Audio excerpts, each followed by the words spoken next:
Okay, quick experiment today. Wanted to see the difference that Semilattice makes using Lovable. So here on the left, what I said is, let's create a simple to-do list app for UK Gen Z, make it uniquely for Gen Z.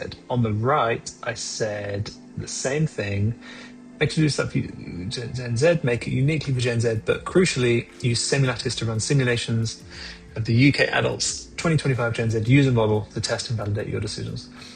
On the left, Lovable did its thing, immediately shipped something that it's calling on it. You can just see that it just wrote styles, wrote JavaScript, TypeScript rather, and shipped it. And here it is.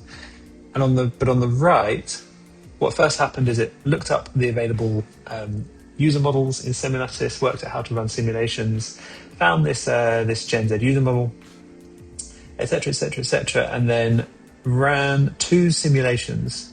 So firstly, it ran a discovery simulation and then got the results, and then ran a sort of a concept test simulation. You can see down here. So here's the discovery simulation. It's trying to work out what are the biggest frustrations for UK Gen Z experience when trying to manage their tasks, etc., etc. All of the results, won't go through each individual one.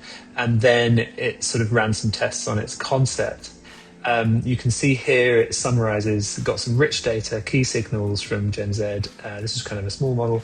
78.5% frustrated by task management frustration, 72.8% want smart, well-timed reminders. They quit to do apps because uncompleted lists feel demotivating. They hate that capture takes too long, find Notion overwhelming. And then really interesting one, aesthetic alone moves only 15.7%. It then went on and validated its decisions. So a lengthier process, but let's go back and look at what it ended up shipping. Okay, at first glance, it looks similar, a bit of a cringeworthy Gen Z style, but I want to pull out three things that it did differently when it had access to simulated Gen Z users. Firstly, the 67.4% quit to-do list apps because the uncompleted list feels demotivating. What it then did because of that is it added these filters. So you only see the to-do list items for today, and then you can switch to later, and you can also look at done.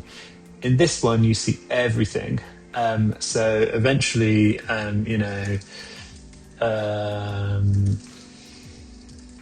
these are rubbish examples. This list would just get bigger and bigger, and would violate this discovery that we have on the left, that people feel overwhelmed by too many items on the list.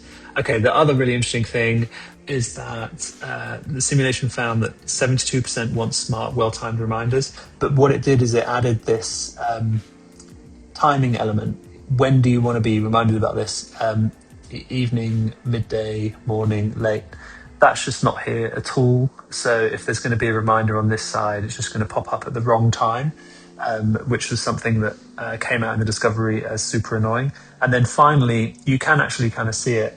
There was this finding that only 15.7% of these users feel that the aesthetic matters. They're actually more interested in the functionality than people might think.